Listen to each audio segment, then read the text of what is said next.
O evangelho que estamos meditando nesse dia ainda se encontra no contexto do dia da Páscoa, do dia da ressurreição. E eu vou dividir em 3 pequenas perguntas ou momentos desse encontro de Jesus com os apóstolos. O primeiro momento, que é uma preparação para o que nós lemos hoje. Preparação porque diz o evangelho de hoje que 2 discípulos vieram e contaram para os demais discípulos o que havia acontecido. Bom, o que foi que aconteceu? Na manhã daquele dia da ressurreição, no domingo, 2 discípulos iam embora para suas casas, uma cidade chamada Emaús, distante um pouquinho ali de Jerusalém. Iam chorando, reclamando, de tudo que tinha acontecido, como é possível. Nós pensávamos que Jesus era o Messias e agora já tem 3 dias que faleceu. Bom, nessa caminhada que eles iam reclamando, Jesus se apareceu para eles. Se apareceu para eles, mas eles não perceberam que era Jesus. E aquele Jesus misterioso ali, escondido, por assim dizer, ia explicando para eles: mas homens, lembram que as escrituras diziam que o Messias deveria sofrer e passar por isso e aquilo? E eles iam escutando com agrado aquilo que aquele peregrino misterioso ia comentando. Chegando na cidade de Emaús, o peregrino, Jesus, fez de conta que ia passar e ia continuar seu caminho, e os 2 discípulos falaram: ei, fica conosco, vamos jantar. E Jesus entra a jantar com eles, e aí Jesus, o convidado, que então toma os alimentos, faz uma oração de bênção e reparte distribuindo entre eles. Naquele momento, aqueles 2 discípulos se deram conta: esse aqui é Jesus, e ressuscitou, e Jesus desapareceu, assim como milagrosamente, aí da frente deles. E eles então contam para o outro: meu Deus, era Jesus! Nosso coração estava sendo aquecido por suas palavras, a gente não percebia, era tanta tristeza no nosso coração.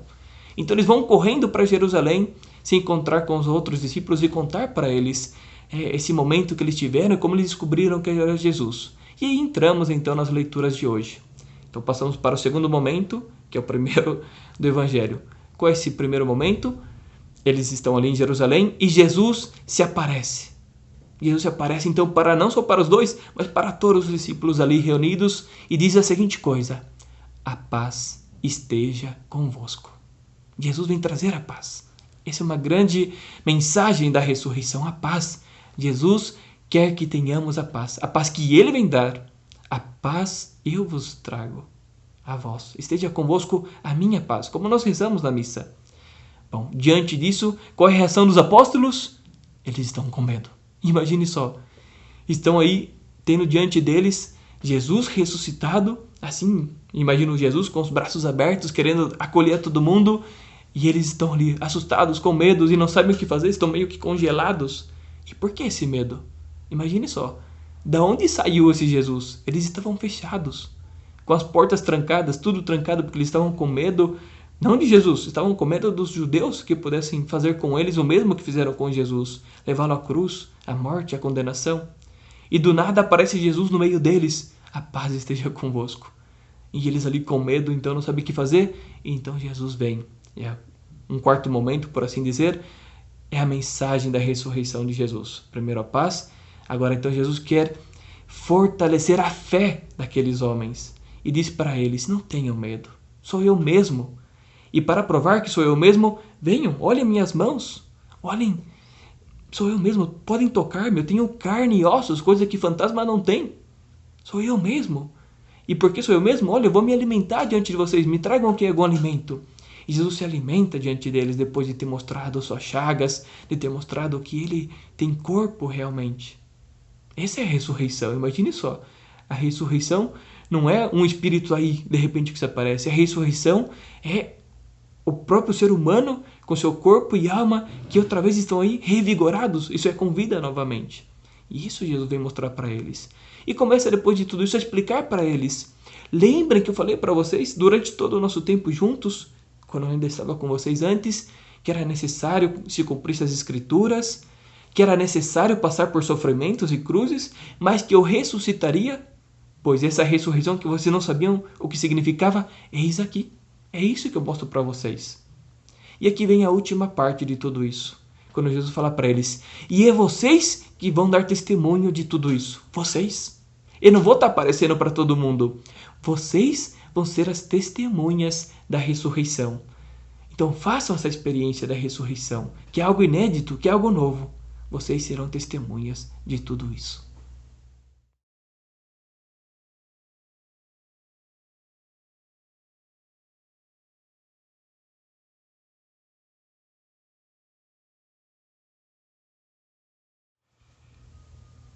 A primeira pergunta que temos que responder é por que estavam com medo quando viram Jesus ali se apresentar diante deles. Pensemos nós, Pensemos nós que Jesus se aparecesse diante de nós, tendo na nossa memória imediata tudo o que vimos. Um homem pendurado numa cruz, morto, destruído fisicamente. Assim estava Jesus na cruz. E essa era a imagem que eles tinham de Nosso Senhor. Uma pessoa ali destruída, torturada, mas que agora viram que entregou seu espírito, isso é, que morreu, que deu o último suspiro. Eles viram isso. E agora se apresenta diante deles. É claro que isso assombra, porque não tinham feito a experiência da ressurreição. E a ressurreição vem nos trazer isso. E nós sabemos, imagine só ali a situação, porque 2 daqueles tantos que estavam ali reunidos tinham acabado de vir anunciar isso. Jesus ressuscitou. E quando o Senhor ressuscitado se aparece diante deles, eles também se assustam. Porque assusta. Assusta ver uma pessoa que venceu a morte. Mas Jesus, então, por isso que nos diz a paz. Foi a primeira coisa que Jesus falou para eles. Ao falar oi, não falou oi, falou a paz esteja com vocês. Porque é isso que a ressurreição tem que trazer. Essa é a grande novidade da ressurreição, a paz que vem. Em segundo lugar, o que quer dizer que Jesus teve que abrir-lhes o entendimento para que compreendessem as Escrituras?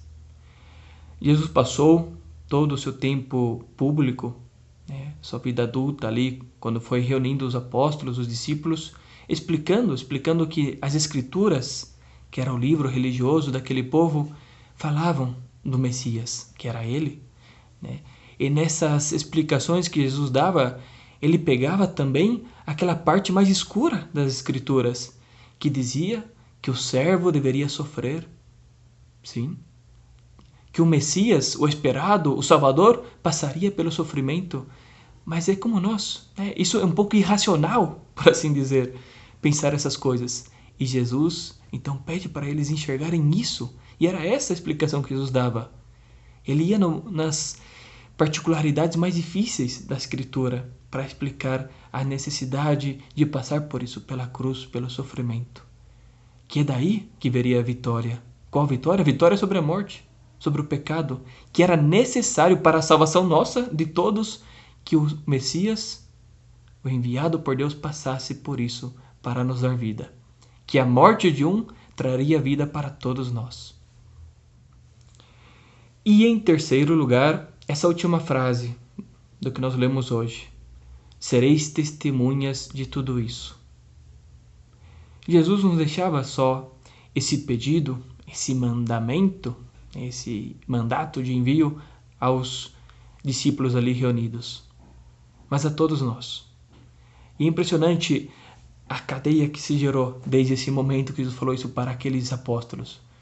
Porque a fé que nós temos hoje, o que nós conhecemos hoje, foi graças a que aqueles apóstolos, ao escutarem essas palavras de Jesus, começaram a anunciar tudo o que eles aprenderam, o que eles presenciaram, o que eles viveram com Jesus. E assim foi, de geração em geração, um testemunhando para o outro, até chegar em nós esse testemunho de Cristo ressuscitado. O que nós professamos, acreditamos, não foi porque nós vivenciamos como eles, mas a experiência que aqueles primeiros tiveram foram transmitindo. E as seguintes gerações, as outras gerações, até chegar em nós. E agora fica o nosso dever, de fazer essa experiência. E experiência também significa escutar, aprender e tentar viver o que eles viveram para transmitir a quem segue de nós. Porque esses, a sua vez, irão transmitindo. E essa é a fé católica. A nossa fé é uma fé de transmissão. Um recebe, faz a experiência interna espiritual e leva para o outro.